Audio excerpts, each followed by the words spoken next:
L'État mexicain du Michoacán étouffait sous la domination d'un cartel, plus précisément le cartel des Templiers.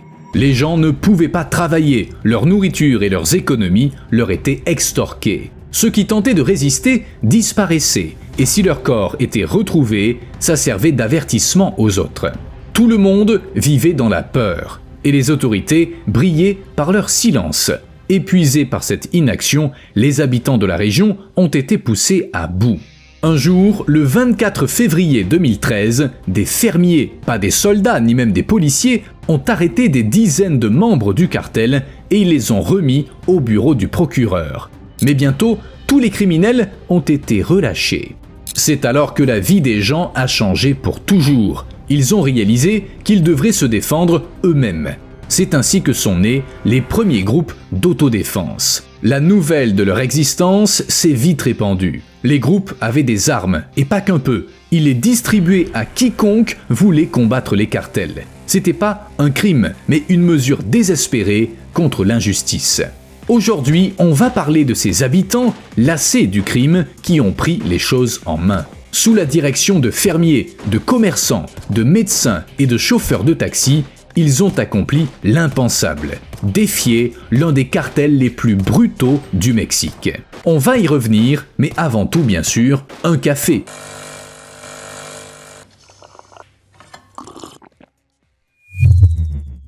Et voici un rappel discret pour ceux qui hésitent à faire une certaine chose sous la vidéo, n'ayez pas peur. La guerre des cartels au Mexique a débuté en 2006 et au moment où ces milices ont émergé, elle avait déjà fait plus de 60 000 victimes. Les milices sont devenues la troisième force du conflit car elles n'avaient pas d'autre choix. Le Michoacán était non seulement étouffé mais écrasé.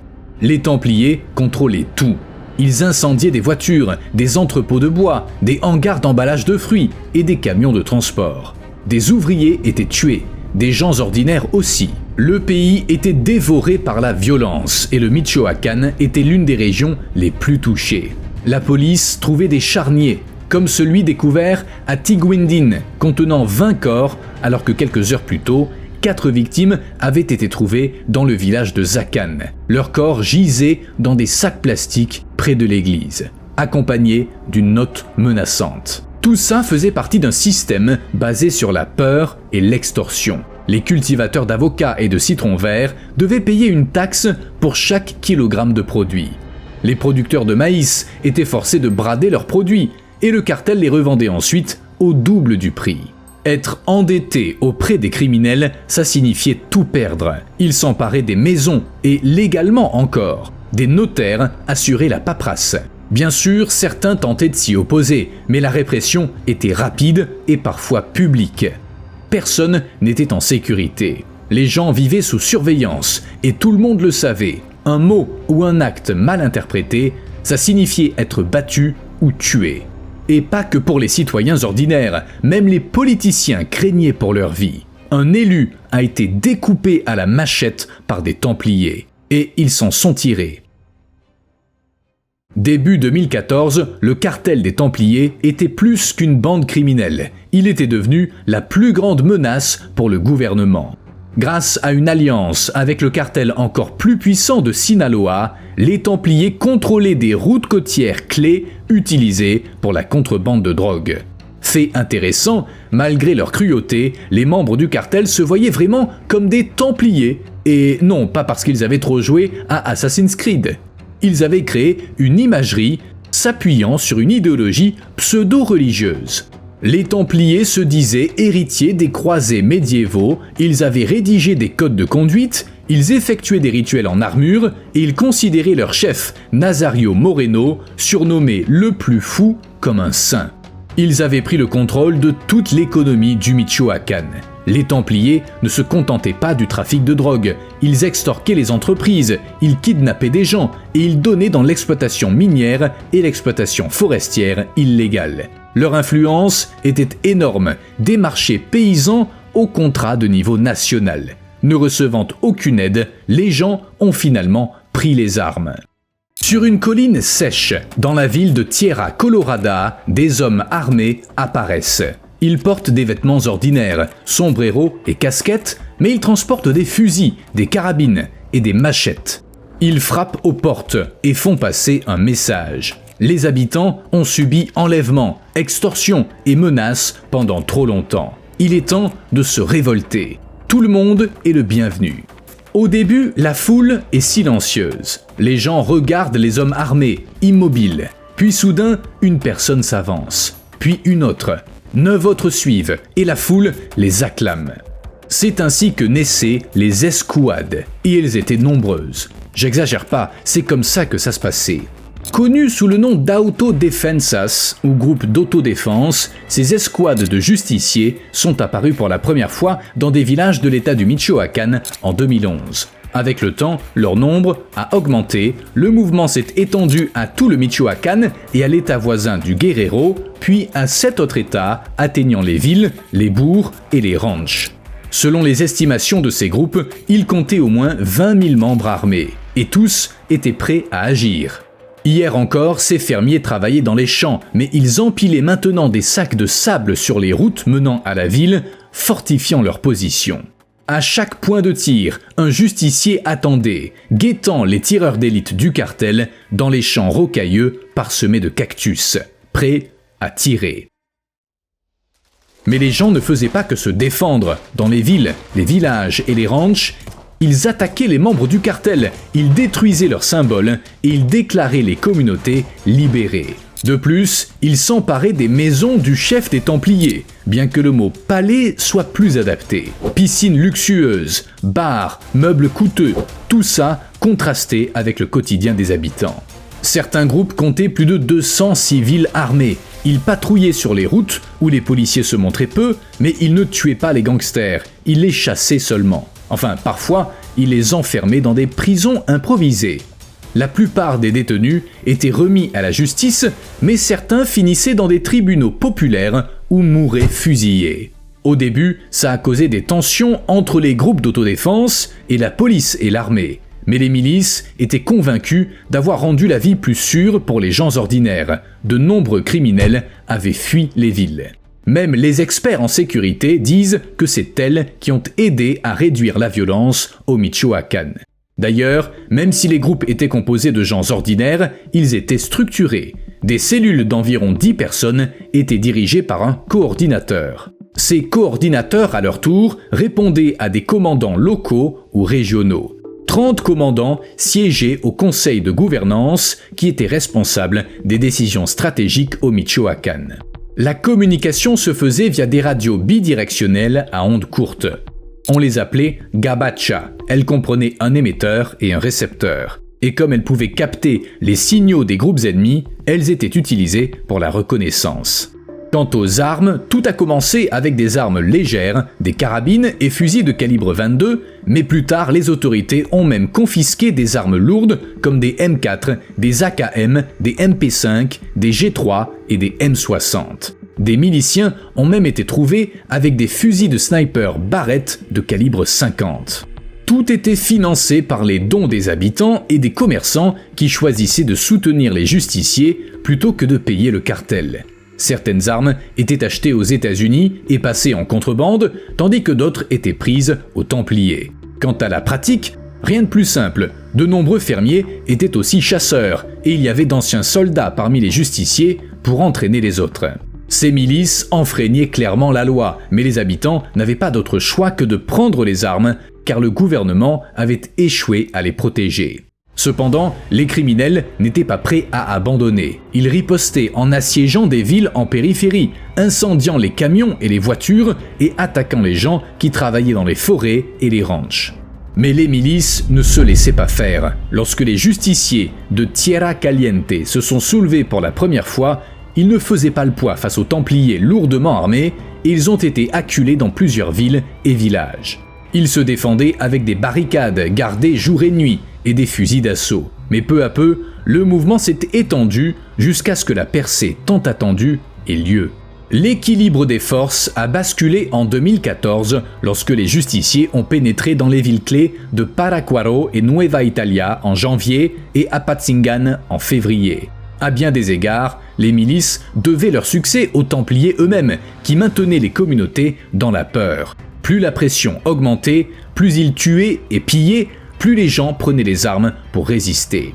Des groupes similaires ont émergé au Mexique depuis 1995 pour lutter contre la criminalité, mais aucun d'entre eux n'a atteint un tel niveau de succès. Les groupes qui se sont soulevés à Tierra Caliente dans le Michoacán sont vite devenus plus grands et mieux armés que leurs prédécesseurs, notamment grâce à un meilleur accès aux ressources, armes, véhicules, moyens de communication.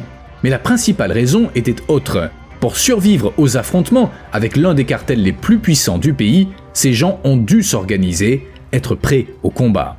Contrairement aux anciens justiciers qui s'attaquaient à des petites cellules dispersées, les forces d'autodéfense du Michoacán ont dû faire face aux Templiers, une organisation impitoyable, bien structurée et dotée d'une vaste influence et de tonnes d'armes. Désunis, personne n'aurait survécu. Si les justiciers ne s'étaient pas regroupés et qu'ils n'avaient pas adopté des armes plus efficaces, ils auraient été anéantis. Un autre facteur a contribué à leur succès. Les combattants refusaient de déposer les armes car ils savaient que ça signifiait une mort certaine. Enfin, ne vous méprenez pas, ils n'étaient pas sanguinaires. En fait, ils rêvaient de retourner à leur vie d'avant et de redevenir fermiers, éleveurs, bouviers. Tous avaient des terres à cultiver. Mais retrouver une vie normale était utopique tant que les Templiers existaient. C'est pourquoi les appels du gouvernement au désarmement étaient accueillis avec scepticisme. Les rebelles de Tierra Caliente le savaient, sans un soutien sérieux de l'État, déposer les armes signifiait se rendre au cartel, lequel n'aurait aucune pitié envers ceux qui l'avaient défié. Ainsi, les milices ont continué à se battre et pendant des années, le gouvernement intervenait à peine dans la région. Ce n'est qu'en janvier 2014 que l'armée, la marine et la police ont commencé à agir. L'objectif, désarmer les milices, a été rapidement révisé pour des raisons évidentes. Une autre option a été proposée. Les autorités et les justiciers devaient unir leurs forces. Des milliers de soldats et de policiers ont été envoyés au Michoacán pour mener la répression contre les Templiers avec le soutien des justiciers. En quelques semaines, plus de 150 personnes ont été arrêtées, dont l'un des parrains, Dionisio Loya Plancarte, alias l'oncle. On l'a trouvé dans une maison, cachée dans un placard. En fait, la coopération avait commencé bien avant tout accord officiel, les soldats et la police s'abstenant d'interférer avec les actions des justiciers. Parfois, ils leur procuraient même des armes. Les désarmements entre guillemets étaient rares et faits avec réticence. Ainsi, la légalisation des milices n'était qu'une question de temps. Un accord a donc été signé avec l'un des dirigeants du mouvement. Les combattants pouvaient rejoindre le corps de défense rurale sous le contrôle de l'armée. Cette structure existait depuis longtemps et elle servait à maintenir l'ordre dans les zones reculées. Mais elle n'était pas très efficace, du moins pas avant 2014. Selon les nouvelles règles, les justiciers devaient soumettre la liste de leurs membres au ministère de la Défense. Ils pouvaient conserver leurs armes, mais à condition de les déclarer. Les autorités ont souligné que ces groupes ne seraient que temporaires et sous la supervision de l'armée. Certains combattants ont également eu la chance de rejoindre les forces de police locales. Pour beaucoup, c'était une surprise. D'anciens éleveurs ou cultivateurs de citron vert se sont ainsi retrouvés en uniforme.